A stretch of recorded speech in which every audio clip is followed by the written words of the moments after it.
For all of that, it's time to take a look at the headlines with Gyles and Beverley Turner. Welcome. All the front pages are dominated by the rail strikes. Before we get Gyles and Beverley's opinion, we're joined by RMT Assistant General Secretary Dempsey. He's live from the picket line. Morning, Eddie. Good morning.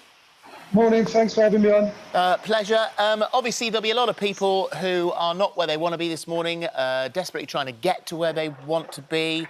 We are hearing stories of mums who are sending out their 15-year-olds on a bike to cycle for an hour for the first time ever, not quite sure where school is, but they've got exams to go for.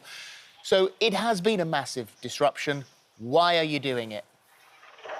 Well, look, we're not where we want to be this morning either. We want to be in a place where we've got a settlement for our people, where we've got some job security for them and a decent pay rise. But unfortunately, we've been forced out onto these picket lines by a government who stripped $4 billion out of our railway industry, is determined to cut pay, cut jobs, tear up our terms and conditions, and at the same time allow billions of our country's money to go through our industry and leave it to tax havens via private profits for the companies who've been running our industry and ripping us off for years. I think the problem is a lot of people will be saying, you know, this is causing the country economic damage, 30 million per day, I think they're saying. And one thing we learned sort of over the last 2 years is how important community is, how we're not the individual, we are sort of part of something bigger. A lot of people are saying this just isn't fair. Well, look, if it's costing the economy that much when we don't go to work, we must be valuable when we do. And I think people who are going to face some disruption during our strike days will recognise it's hard for working class people every day of the year. And that's because wages have been falling in this country for 30 years. And at the same time, corporate profits have been going through the roof. So we're saying British workers, all of them, deserve a pay rise.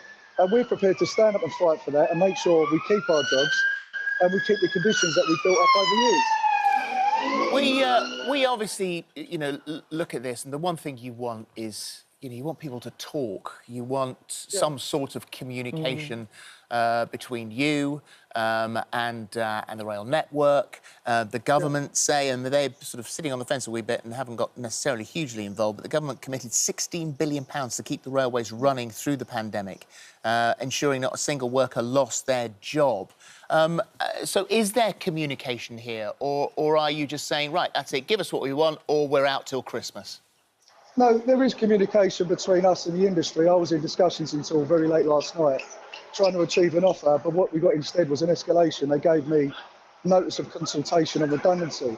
Now, that 16 billion the government put to the transport industry during the health emergency, that wasn't to subsidise workers. That was to protect the profits of private companies who are going to go bust.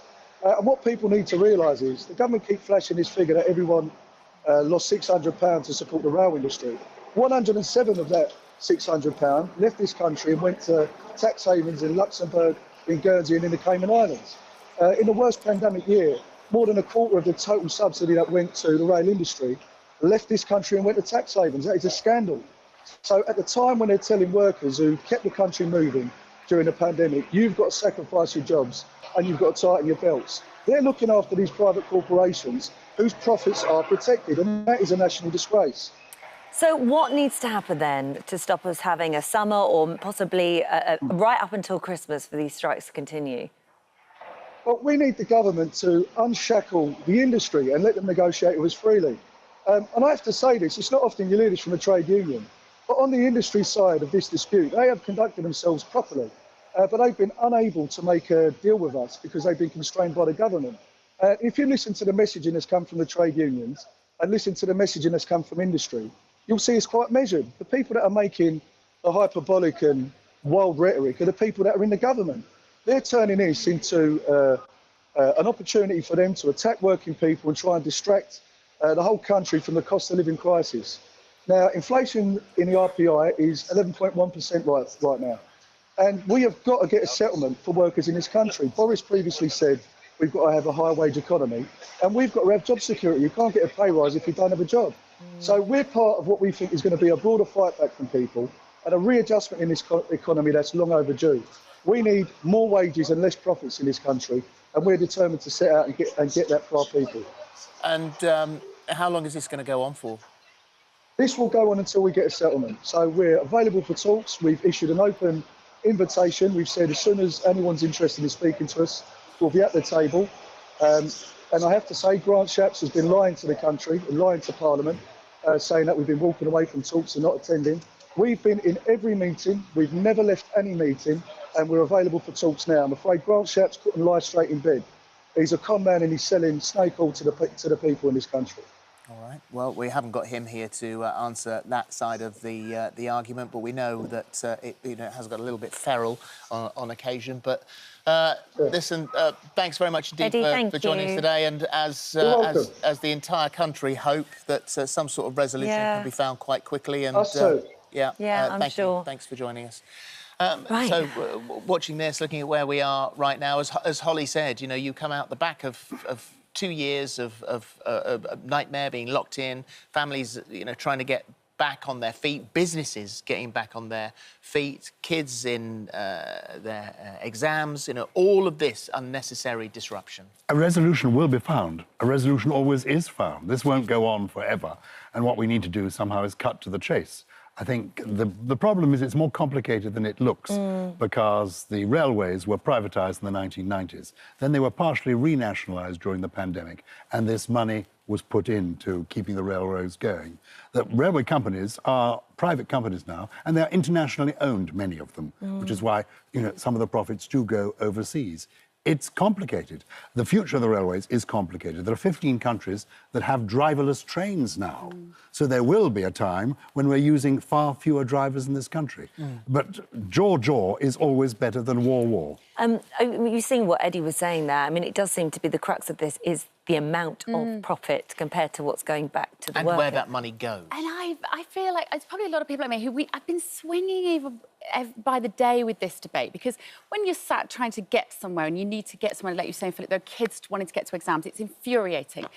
Then when I listen to the men like Eddie Dempsey, who were talking so passionately, and what they're actually talking about, it was interesting, Holly, what you said about the individual versus the collective, because what they are actually doing is they are defending the individual rights of those workers. And we've seen in the last 2 years the biggest transfer of wealth in history. And it's not capitalism. Capitalism is good. It means that everybody can go out and do well. Corporatism is becoming a problem. And what Eddie Dempsey was just talking about then was the behemoth, this corporate power. And what these guys at the RMT are effectively doing is they're fighting for everyone. And I know that sounds sentimental, and it kind of surprises me. And maybe I'll see an interview later today, I'll feel the other way, or I'll see somebody, a cleaner, a nurse, a teacher who can't get to work, and I will sympathise, of course we do. But I think they're doing something really important. I think they're doing something really important. Well, I mean, people can't get to cancer treatments. There are, you know, it affects Philip, absolutely everybody. And it costs millions every day. So 30 million a day lost to the industry that possibly could be spent on higher wages. Andrew Haynes, the chief executive of Network Rail, I was watching him on the telly this morning. He says it fundamentally harms the rail network. It will, if what Gyles was saying about the technology, we're also in this period of time, we've got this incredibly fast-paced technological change which is happening. And if this allows the people that run the rail companies to say, well, I'm ever so sorry, we're pushing through with driverless trains now, you lot are too much hassle. We don't want that. They could be giving them a stick to beat them with, in a sense, to push through those changes. This is not necessarily the drivers here. We're talking about the rail network, But the drivers are also on strike, though, today, aren't they? I don't think this is actually about the drivers. I think this is the, you know, sort of the wider network. Right, OK. And we were, do you know, but actually that's part of the confusion, because we were just discussing this, weren't we, Gyles, before we came on air, which is that I think that with the rail network, it is quite confusing to most of us as to who owns what, because the government retained Network Rail, which is the infrastructure, whilst the private companies... It's about pay, and redundancy. Let me clarify this, because this is from the RMT. This action is not about train drivers' pay. Drivers are mostly represented by ASLEF, but some in the RMT. These are all staff who've been balloted. And so we're talking about revenue protection, fleet maintenance, train dispatchers, you know, so that sort of thing. It's the wider network.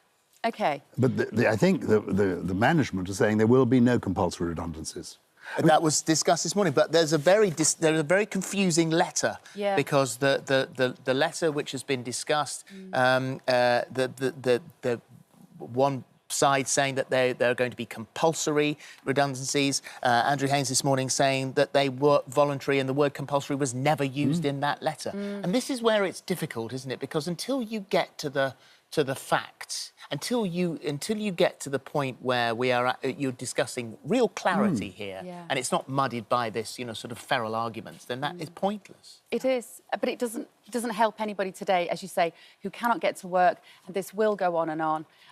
They need to find a resolution as quickly as possible.